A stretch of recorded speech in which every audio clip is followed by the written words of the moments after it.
মই গীতাদেৱী হাঞ্চেৰ স্মৃতি শংকৰদেৱ শিশু নিকেতন চাপৰমুখৰ ছাত্ৰ। আমাৰ হৈ যোৱা HSLC ফাইনেল এক্সামৰ মোৰ সফলতাৰ প্ৰথম কাৰণে হৈছে মোৰ মা দেউতা আৰু আমাৰ নিকেতনৰ আচাৰ্যসকল।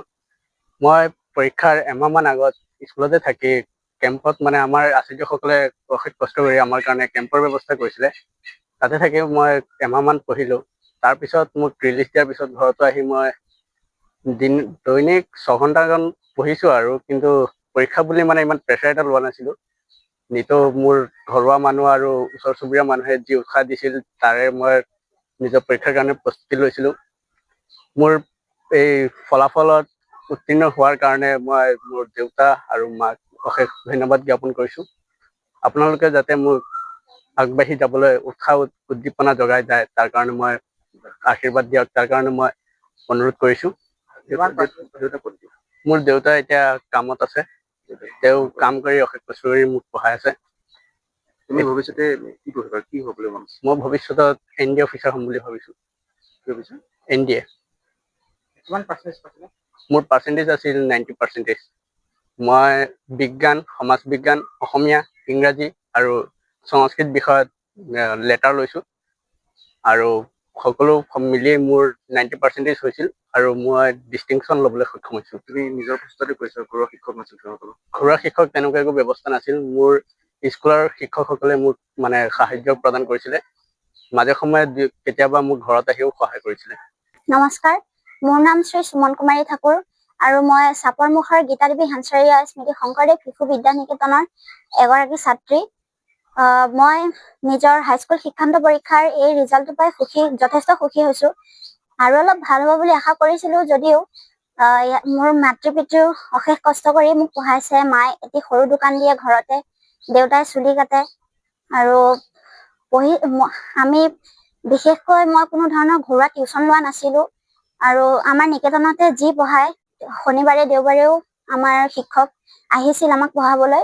নিকেতনতে যি পঢ়ায় সেইখিনিকে পঢ়ি মই ইমানখিনি উপকৃত হৈছোঁ। আৰু মই ভৱিষ্যতে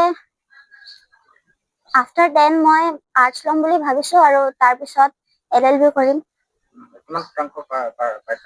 মই 83% লৈ উত্তীৰ্ণ হৈছোঁ। 5খন বিষয়। মই এনেই ঘৰতে 8 ঘণ্টা বা তাতোধিক পঢ়িছিলোঁ আৰু বিশেষভাৱে আমাক নিকেতনত 1 মাহ হোষ্টেল ৰাখিছিলে। ধন্যবাদ জনাইছোঁ। কথা হ'ল, কালি আমাৰ দিন কাৰণে বৰ এটা আনন্দৰ দিন। যিহেতু হাইস্কুল শিক্ষান্ত পৰীক্ষাত এই বৰ্ষত আমাৰ নিকেতনৰ পৰা কেইবাজনো ছাত্ৰ ছাত্ৰীয়ে সুখ্যাতিৰে উত্তীৰ্ণ হৈছে। বিশেষকৈ আমাৰ সুখিত বিশ্বাস নামৰ ছাত্ৰজন অতি দুখীয়া ঘৰৰ ছাত্ৰ। বাপেকে দিন হাজিৰা কৰে আৰু মানুহৰ ঘৰে ঘৰে কাম কৰে, খেতি পথাৰ কৰে। আৰু বিশেষকৈ সুখিত বিশ্বাস নামৰ ল'ৰাজন এইকাৰণেই বিশেষভাৱে তেওঁ উল্লেখযোগ্য কি তেওঁ নিজেও পিতৃ মাতৃক সহায় কৰাৰ কাৰণে পথাৰত কঠীয়া তোলা কাম, কঠীয়া ৰোৱা কাম কৰি পঢ়া শুনাটো মেইনটেইন কৰি ৰাখিছে।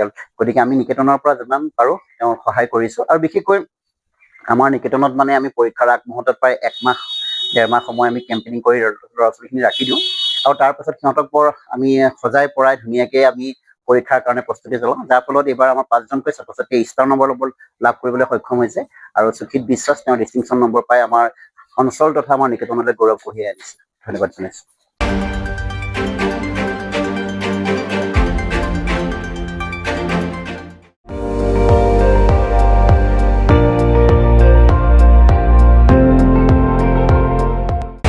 আপুনি চাই আছে ND24, সৰ্বশ্ৰেষ্ঠ নহয় সৰ্বোত্তমৰ দৌৰত।